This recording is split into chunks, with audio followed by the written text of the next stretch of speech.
అనంత భక్తి సనాతన ధర్మ ఛానల్ కి స్వాగతం. ఓం శ్రీ గణేశాయ నమః. ఓం శ్రీ సరస్వతీయై నమః.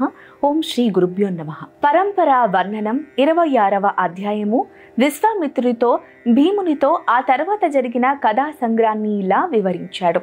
ఓ రాజా, ఇలా ఉండగా ఒకానొక మంచి రోజున సకల ప్రజలు సమావేశమై ఉండగా రాణి అయిన సులభ పుట్టపుటేనుగు తొండానికి ఒక పుష్పమాల తగిలించి, ఓ పట్టపు గజమా, ఈ రాజ్యంలో నీకిష్టమైన వానిని ఈ పూలమాల అతని మెడలో వేసి పాలనకై రాజు ఎన్నుకో అని ఆదేశించగా, ఆ భద్రగజము రాణి ఆజ్ఞను తలదాల్చి సింధూరంతో సర్వాంగ సుందరంగా అలంకరించబడి వేద పండితులైన బ్రాహ్మణులు వందె మాగధులు తనను అనుసరించగా వాద్య ఘోషములు కూడవగా ఆ పుష్పహారాన్ని తొండంతో ధరించి జనులందరినీ ఆగ్రహిస్తూ నగరాన్ని వీడి వెలుపలకి పోయింది. ఈ చిత్రాన్ని చూడటానికి నగరంలో స్త్రీలు తమ తమ పిల్లలతో గావాక్షముల పైకెక్కి చూడసాగారు. కొందరు ఆ గజము తమ వంకకు చూడకపోవటం చేత నిరాశ చెంది ఇండ్లకు వెనుదిరిగి వెళ్ళిపోయారు. అప్పుడు ఆ పట్టపుటేనుగు మందగమనంతో కమలాసుతుడైన దక్షుని వద్దకు వెళ్ళి ఏకాగ్ర నమస్కుడై భక్తితో గణపతిని అంచెలంచెల దీక్షతో ఆరాధిస్తున్న అతని మెడలో ఆ పుష్పహారాన్ని వేయించింది. ఈ దృశ్యాన్ని అంతరిక్షంలో నుండి గమనిస్తున్న దేవతా గణములు చతికులైనారు. అప్పుడు ప్రజలందరూ రాజుగా ఎంచుకోబడ్డ ఆ దక్షునికి తమ ప్రేమానురాగాలు ఉట్టిపడేలా నూతన వస్త్రాలు, పుష్పమాలలు, వివిధములైన రత్నాభరణాలు సమర్పించారు. ఆ శుభతరుణంలో భేరీ మృదంగ రావాలు మారుమ్రుగాయి. దేవతలు కూడా సంతోషించి పైనుంచి పుష్పవృష్టి కురిపించారు. మంత్రులిద్దరూ ఆ దక్షుని సమీపించి భక్తి మీర నమస్కరించి అతడికి పరిస్థితిని వివరించి రాజుగా పట్టమును అలంకరించమని ప్రార్థించారు. మంత్రులిరువురు చెరో పక్క నిలవగా ప్రజలంతా ఆ దక్ష ప్రభువుకు నమస్కరించారు. రాజైనాక వేద పండితులైన బ్రాహ్మణులను తాంబూలాది సంభావనలతో ఆదరించి తన తల్లిని కూడా వస్త్రాలంకరములతో పూజించి ఆమె చేత కూడా అనేక దానాలను చేయించాడు దక్షుడు. ఆ తరువాత ఆమెను రాజమాతగా పల్లకిలో ఊరేగింపచేసి తాను స్వయంగా పట్టపుటేనుగును అధిరోహించాడు.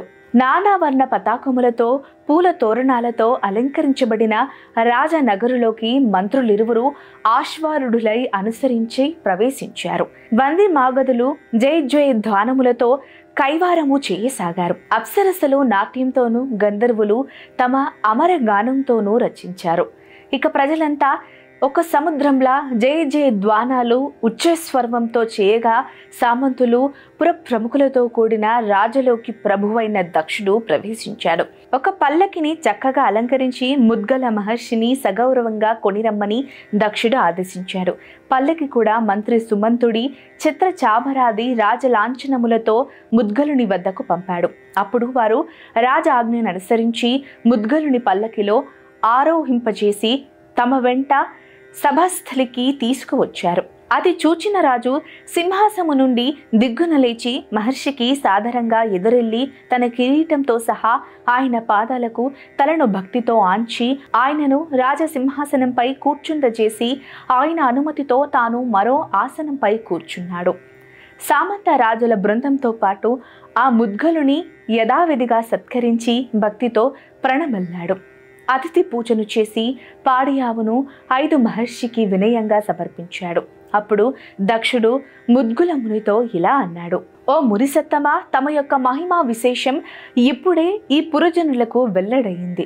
తమ దివ్యానుగ్రహ ప్రభావం చేత నాకు రోగరహితమైన సుందర శరీరము, రాజ్య ప్రాప్తి కలిగినవి. ఇప్పుడు పూర్వపు నా దురవస్థ తలుచుకుంటేనే వల్లు జలధరిస్తున్నది. అప్పటి ఆ దుస్థితికి తను అనుగ్రహస్తమైన ఈనాటి స్థితికి పోలికే లేదు. ఓ మునీశ్వర, మహాత్ముల దివ్యానుగ్రహానికి అసాధ్యమన్నదే లేదు. రోగిని నిరోగిగా భోగిగా చేయటం దయానిధులైన మీకే చెల్లింది. తమ దివ్య హస్తాన్ని నా శిరస్సుపై ఉంచి తమ అనుగ్రహాన్ని నాపై ప్రసరించండి. తమరే సాక్షాత్ వినాయక స్వరూపులు. ఆ మాటలకు ముద్గలుడు చిరునవ్వు మోముతో రాజుని అనునయిస్తూ ఇలా అన్నాడు. నాయనా దక్ష, నా యొక్క అనుగ్రహము విశేషించేత ఇక మీదట నీకు ఎన్నడూ శత్రుభయం కలగదు. అంతేకాదు నీవు సంకల్పించినదే తడవుగా నీ మనోకామములన్నీ తప్పక నెరవేరుస్తాయి అంటూ ఆశీర్వదించాడు. అనంతరం లెక్కలేనన్ని పాడి పశువులను అగ్రహారాలను ఆ ముద్గల మహర్షికి భక్తితో సమర్పించి ప్రణమిల్లాడు దక్షుడు. ఇతర వేద పండితులకు కూడా గోవులను, వస్త్రాలను, ధనధాన్యాలను బహుకరించాడు. వారు కూడా అతడిని చిరకీర్తివి కమ్మని ఆశీర్వదించి తమ తమ నెలవులకు తిరిగి వెళ్ళిపోయారు. మంత్రులను, పరచారకులను కూడా తగిన రీతిన సత్కరించి అందరి మన్నలను పొంది ప్రీతి పాత్రుడైనాడు. ఆ తరువాత కొండన నగరంలో జీర్ణమై ఉన్న పాత ఆలయాన్ని ఉద్ధరించి గజాననుని మూర్తిని ప్రతిష్ఠించాడు. అందులో సౌందర్యపేతమైన ఒక సాకారాన్ని కూడా వైభవోపేతంగా నిర్మించాడు. వల్లభుడనే రాజు ఈ వృత్తాంతాన్నింటినీ విని తనకు స్వప్నంలో గణేశుడు ఆదేశించిన ప్రకారం వీరసేన అన్న కుమార్తెని ఇచ్చి దక్షిణతో వైభవంగా జరిపించాడు. ఆ దంపతులకు బృహద్భానుడు అనే కుమారుడు జన్మించాడు. బృహద్భానుడికి ఖడ్గధరుడు, అతడికి సులభుండు, వానికి పద్మాకరపు, పద్మాకరుణకు వపురీప్తి అనేవాడు, వానికి చిత్రసేనుడు, చిత్రసేనునికి నీవు జన్మించారు. వారిని తెలియజేయగా అంటూ విశ్వామిత్రుడు భీమరాజుకి అతని వంశాక, ఓ మునిపుంగువ, భక్తాభీష్ట ఫలప్రదుడైన ఆ వినాయకుడు నాకు ఎలా ప్రసన్నుడవుతాడో అతడి అనుగ్రహాన్ని పొందే విధమును దయతో నాకు తెలియజేసి నన్ను కృతరార్థుని చేయమంటూ భీముడు విశ్వామిత్ర మహర్షిని ప్రార్థించాడు. ఇది శ్రీ గణేశ పురాణం ఉపాసన ఖండములోని పరంపర వర్ణనం అనే 26వ అధ్యాయం. సర్వేజన సుఖినో భవంతు. గోవులను సేవించండి, గోవులను రక్షించండి.